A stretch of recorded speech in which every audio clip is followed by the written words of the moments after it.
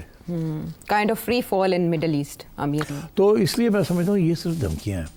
This is aimed at getting diplomatic recognition. Okay. اور یہ جو انہوں نے آلریڈی کر لیا ہے نا، اس کو ایکسیپٹ کروانے کے لیے، اس سے پیچھے نہیں ہٹیں گے. تو یہ دس از آل پارٹ آف دیٹ کہ ہم تو اور بھی آگے بڑھ سکتے ہیں. یہ ڈونلڈ ٹرمپ والا اسٹریم کہ ہم یہ بھی کر دیں گے، یہ بھی کر دیں گے، ایکچولی جو ہے وہ کرے گا اور کچھ. یہ دھمکی اس چیز کی ہے. ہاں لیکن اس طریقے سے بھی آنا دھاک تو بٹھا دے گا خطے میں اسرائیل کے، کہ اسرائیل چاہے تو کچھ بھی کر سکتا ہے. آخری کانٹا اسرائیل کے رستے میں ایران ہے اب بھی، یا آپ سمجھتے ہیں کہ وہ بھی نیوٹرلائز ہو چکا ہے؟ نہیں، نیوٹرلائز نہیں، وہ کمزور ہو گیا بہت. اچھا. بہت کمزور ہو گیا. ایران کا جو مین جو نیوسنس ویلیو تھی، یہ جو خطرہ تھا، وہ یہی تھا نا، ایکسس آف ریزسٹنس. اس کا فارغ ہو گیا وہ تو، دے ہیو بین ڈسٹرائڈ. اب ان کو تو بڑا وقت لگے گا اگر پھر سے رائز کرنا ہے. تو اس سے پہلے ان کا پلان ہے کہ ایران کی رژیم کو سینکشنز اور سخت کیے جائیں، امریکن سینکشنز، اور دھمکی دی جائے، اور پھر اسیسینیشنز اور کیری آؤٹ کیے جائیں، اور اگر ضرورت پڑی تو نیوکلیئر انسٹالیشن کو بھی اٹیک کر دیا جائے. What's the big deal? تو آئی تھنک نقشہ تیار ہے کہ جی اس کا 3/4 نقشہ ری ڈیزائن ہو گیا ہے. اب ایران کے اندر گورنمنٹ کو چینج کرانا ہے. اور اس کے بعد امریکہ یہاں سے ڈس انگیج ہو جائے گا؟ ڈس انگیج تو کبھی بھی نہیں ہوگا نا، تیل ہے امریکہ میں خطے سے. ایران کو اسرائیل کے حوالے کرنے کے بعد ان اے وے اسرائیل کے حوالے نہیں کرے گا ایران. ایران تو سیولائزیشن، وہ کسی کے حوالے نہیں ہوگا. اس کو صرف اینٹی اسرائیل جو اس کی پوزیشن ہے اس کو ختم کرنا. کل کو وہاں ایک نئی گورنمنٹ آ جاتی ہے، کل کو وہاں ایک ویسٹرن پرو ویسٹ گورنمنٹ آ جاتی ہے، تو مسئلہ کیا ختم ہو جائے گا. پھر کیا ہے مسئلہ؟ ابھی تو ایک اینٹی ویسٹ گورنمنٹ ہے نا، ایک گورنمنٹ ہے جو کہ ایکسپورٹ کر رہی ہے anti west sentiment and revolutionary fever. وہ تو جیسے ہی آیت اللہ کی گورنمنٹ ختم ہوتی ہے تو وہاں ایک لبرل قسم کی گورنمنٹ آ جائے گی، اور کمزور بھی ہوگی، اور امریکنس کے اوپر ڈپینڈنٹ بھی ہوگی، اور سبق بھی سیکھ لیا ہوگا جن لوگوں کو لے کے آئیں گے.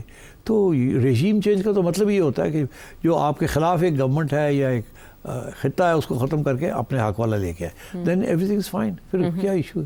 تو یہ جو مذمتی بیانات ہیں، میں آپ کے انالیسس سے یہ سمجھ پائی ہوں کہ عرب دنیا کے لیے اسرائیل کو روکنا اب ممکن نہیں ہے، کیونکہ سعودی عرب نے بھی یہ مطالبہ کیا کہ دنیا اس میں انٹرفیئر کرے، مداخلت کرے اور نظام کو روکے. تو دنیا کہاں ہے؟ نہیں ہے.